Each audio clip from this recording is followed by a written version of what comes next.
ಅವ್ರಿಗೆ ಸೀಟುಗಳನ್ನು ಕೊಟ್ಟು ಗೆಲ್ಲಿಸಿರತಕ್ಕಂಥದ್ದು ಭಾರತೀಯ ಜನತಾ ಪಾರ್ಟಿ. ಹಾಗಾಗಿ ಭಾರತೀಯ ಜನತಾ ಪಾರ್ಟಿಯ ನಿಷ್ಠೆಯನ್ನು ತೋರಿಸಬೇಕಾಗಿರ್ತಕ್ಕಂಥ ಶಾಸಕರು ಈ ರೀತಿಯ ಅಡ್ಡಮತದಾನ ಮಾಡಿರ್ತಕ್ಕಂಥದ್ದು ಸರಿಯಲ್ಲ ಮತ್ತು ಅದರ ಬಗ್ಗೆ ಅವರಿಗೆ ತನಿಖೆಗಳಾಗಿ ಶಿಕ್ಷೆ ಆಗಬೇಕು ಅನ್ನತಕ್ಕಂಥ ಒಂದು ಕಡೆ.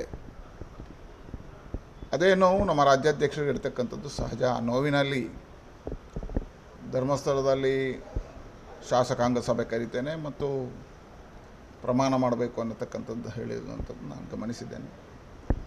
ಪಾರ್ಟಿ ನಡೀತಕ್ಕಂಥದ್ದು ವಿಶ್ವಾಸ ಮತ್ತು ನಂಬಿಕೆಯ ಆಧಾರದಲ್ಲಿ. ಅವರ ನೋವು ಸಹಜವಾಗಿರ್ತಕ್ಕಂಥದ್ದು.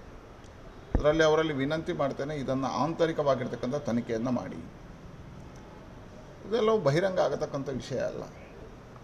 ಖಂಡಿತವಾಗಿ ತಪ್ಪಿತಸ್ಥರು ಯಾರಿದ್ದಾರೆ ಅವರಿಗೆ ಶಿಕ್ಷೆ ಆಗಬೇಕು. ಅಂಥವ್ರನ್ನ ಹುಡುಕುವಂಥ ಶಕ್ತಿ ಭಾರತೀಯ ಜನತಾ ಪಾರ್ಟಿಗೆ ಇವತ್ತಿದೆ. ಹುಡುಕೋಣ, ಕೂತು ಚರ್ಚೆಗಳನ್ನು ಮಾಡೋಣ. ಮತ್ತು ಯಾರ್ಯಾರು ಈ ರೀತಿಯ ತಪ್ಪು ಹೆಜ್ಜೆಗಳನ್ನು ಇಟ್ಟಿದ್ದಾರೆ, ತಪ್ಪು ನಿರ್ಧಾರಗಳನ್ನು ಮಾಡಿದ್ದಾರೆ, ಪಾರ್ಟಿಗೆ ದ್ರೋಹ ಮಾಡಿದ್ದಾರೆ, ಅವರೆಲ್ಲರನ್ನ ಕಠಿಣವಾಗಿರ್ತಕ್ಕಂಥ ಶಿಕ್ಷೆಗೆ ಒಳಪಡಿಸ್ತಕ್ಕಂಥ ಕಾರ್ಯದಲ್ಲಿ ನಿಮ್ಮ ಜೊತೆ ನಾವಿದ್ದೇವೆ, ರಾಜ್ಯಾಧ್ಯಕ್ಷರ ಜೊತೆ ನಾವಿದ್ದೇವೆ.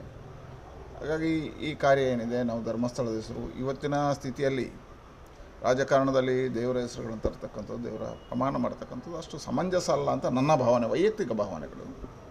ಹಾಗೆ ಅವರಲ್ಲಿ ವಿನಂತಿ ಮಾಡ್ತೇನೆ, ಈ ಎಲ್ಲ ಕಾರ್ಯವನ್ನು ಬಿಟ್ಟು ಯಾವ ರೀತಿಯಲ್ಲಿ ಆಗಿದೆ ಅನ್ನತಕ್ಕಂಥದ್ದು ತನಿಖೆಯನ್ನು ಮಾಡುವಂಥದ್ದು ಒಳ್ಳೆಯದು ಅಂತ. ಈಗಾಗಲೇ ಅವರು ಸಮಿತಿಯ ರಚನೆ ಮಾಡಿದ್ದಾರೆ, ಒಳ್ಳೆಯ ಅಂಶಗಳನ್ನು ಪ್ರಕಟೀಕರಣ ಮಾಡಿದ್ದಾರೆ. ಸಿ ಟಿ ರವಿ, ನಮ್ಮ ಮಹೇಶ್ ತೆಂಗಿನಕಾಯಿ, ಎನ್ ಮಹೇಶ್ ಇವರ ನೇತೃತ್ವದಲ್ಲಿ ಮಾಡಿದ್ದಾರೆ. ಆ ತನಿಖೆ ಪೂರ್ಣ ಆಗಲಿ, ಆ ನಂತರ ಈ ರೀತಿಯ ಯೋಚನೆಗಳನ್ನು ಮಾಡಬೇಕು ಅಂತ ಹೇಳ್ತಕ್ಕಂಥ